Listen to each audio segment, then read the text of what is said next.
The starship Elysium drifted silently through the void, its hull glinting like a shard of obsidian against the infinite black. Captain Kael Veylen stood on the observation deck, his hands clasped behind his back, staring out at the swirling nebula that dominated the view. It was beautiful, but Kael couldn't shake the unease that had settled in his gut. The mission was supposed to be simple: investigate the derelict station orbiting the dead planet below and recover any valuable technology. But nothing about this felt simple.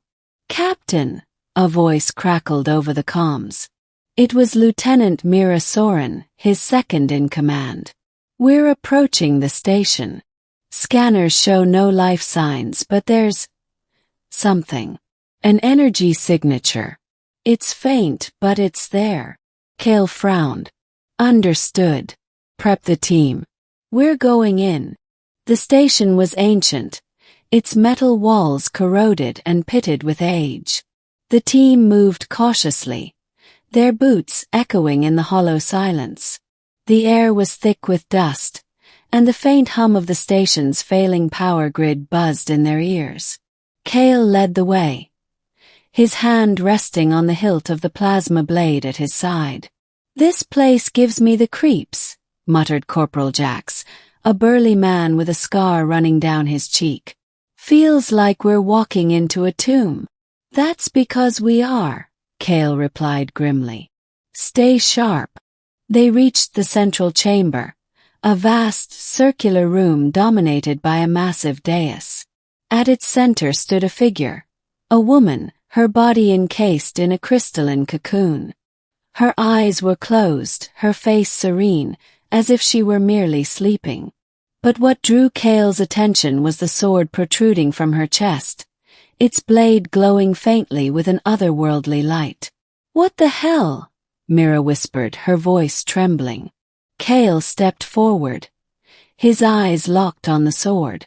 As he approached, the air seemed to grow heavier, and a low, resonant hum filled the room. He reached out, his fingers brushing the hilt of the sword, and the moment he touched it, a surge of energy coursed through him. Visions flooded his mind: a planet consumed by war, a desperate act of sacrifice, a curse that had lasted for centuries. "Captain!" Mira shouted, snapping him out of the trance. "What's happening?" Kael took a deep breath, his heart pounding. "This isn't just a sword. Saki. And she's the lock." The team gathered around the dais, their weapons drawn, as Kael explained what he had seen. The woman was a warrior from a long-lost civilization, one that had been torn apart by a devastating conflict. In a last-ditch effort to save her people, she had used the sword to seal away a great evil, but in doing so, she had trapped herself in an eternal slumber. The curse had bound her to the station, and the sword was the only thing keeping the darkness at bay. "So what do we do?" Jax asked, his voice tinged with fear. "If we pull the sword, we could unleash whatever she locked away. But if we leave it, she stays like this forever." Kael looked at the woman's face, so peaceful yet so full of sorrow. He couldn't leave her like this. He had to try. "We pull the sword," he said firmly. "But be ready for anything." The team took up defensive positions as Kael gripped the hilt of the sword. He took a deep breath, his muscles tensing as he prepared to pull it free. The moment he began to move the blade, the room erupted in chaos. The station shuddered violently, and the air was filled with a deafening roar. The woman's eyes snapped open, glowing with an intense golden light.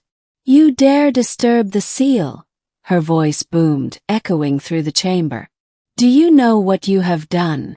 Kael stumbled back, the sword now free in his hands. "I'm trying to save you," he shouted. "You've been trapped here for centuries. Let us help you." The woman's gaze softened, and the light in her eyes dimmed. She looked at Kael, her expression one of profound sadness. "You do not understand. The curse, It is not just on me. It is on all of you now. Before Kael could respond, the station began to collapse around them. The walls cracked and splintered, and the floor buckled beneath their feet. The team scrambled to escape, but the woman reached out, her hand glowing with a soft golden light. "Go," she said. "I will hold it back as long as I can. But you must take the sword. It is the only way to end this."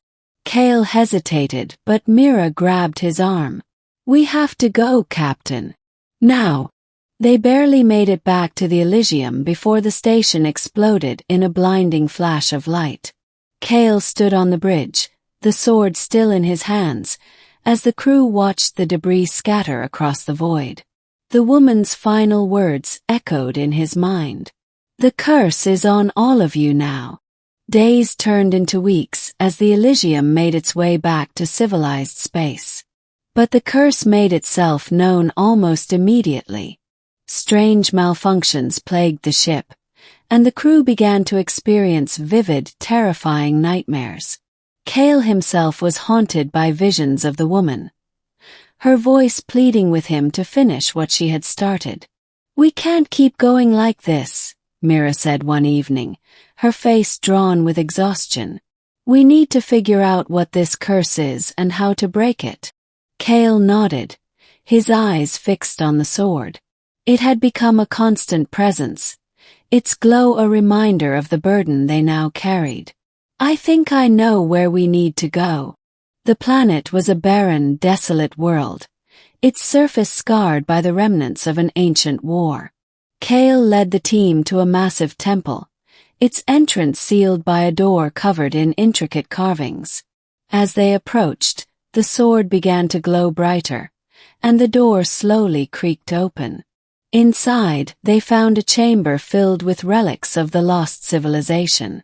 At its center was a pedestal, and on it rested a single glowing crystal.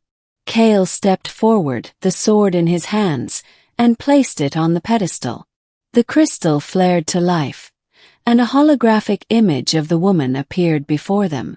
"You have returned," she said, her voice filled with relief. "The curse can be broken, but it will require a great sacrifice. The sword must be plunged into the heart of the one who wields it, and the darkness must be confronted." Kael's heart sank. He had known it would come to this, but hearing it confirmed was another matter entirely. He looked at Mira, who shook her head vehemently. "No," she said. "There has to be another way." "There isn't," Kael replied softly. "This is the only way."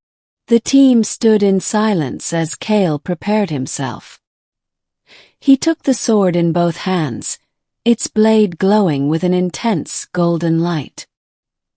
He closed his eyes, thinking of the woman, of the sacrifice she had made, and of the curse that had plagued them all. With a deep breath, he plunged the sword into his chest. The pain was excruciating, but it was quickly replaced by a sense of peace. The room filled with light, and Kael felt himself being lifted, as if he were floating. The darkness that had haunted them was gone, replaced by a sense of clarity and hope.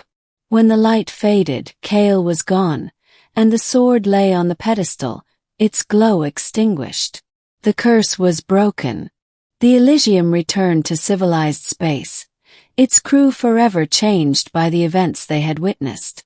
Mira took command, her heart heavy with the loss of Kael, but also filled with a newfound determination. The sword was placed in a museum, a reminder of the sacrifice that had saved them all. And somewhere, in the vast expanse of the universe, Kael Veylen's spirit drifted, finally at peace.